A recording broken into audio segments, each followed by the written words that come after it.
Son avion a atterri à Shanghai, il y a moins de 2 heures.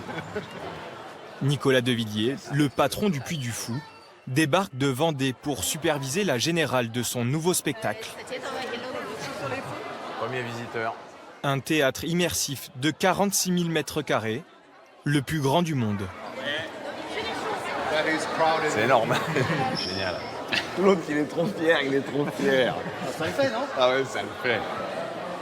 Si vous n'avez pas une âme d'enfant, il ne faut pas faire ce métier. Donc nous, on est comme des gosses. Sauf que la différence avec les enfants, c'est que nos jouets sont beaucoup plus gros. Et c'est la seule différence. Jusque-là, ces jouets étaient des parcs d'attractions et des spectacles de chevaliers en plein air. Tu m'as pas donné mon ticket.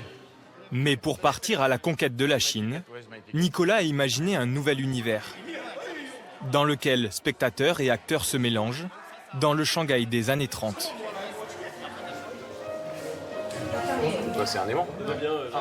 Nicolas enfile la cape que portent tous les visiteurs. C'est la première fois que le show de 2 heures est joué devant un public chinois, 2400 places offertes, pour assister à la répétition générale.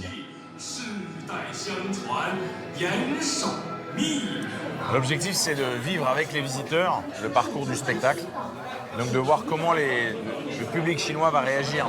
J'ai observé leur attitude.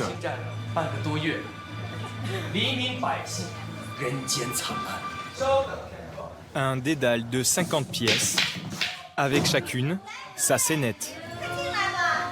160 acteurs jouent au milieu du public. On pourrait rajouter un peu de table ou pas? Parce que ça fait vide. C'est un peu dommage. L'aboutissement de 5 ans de travail. Donc en fait, on voit nos propres erreurs. Maintenant, on est en train de les corriger. On fait des ajustements. On va rajouter un personnage ici, enlever un personnage là. L'inauguration est prévue dans 3 jours.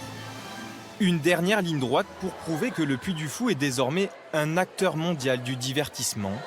Une success story à la française.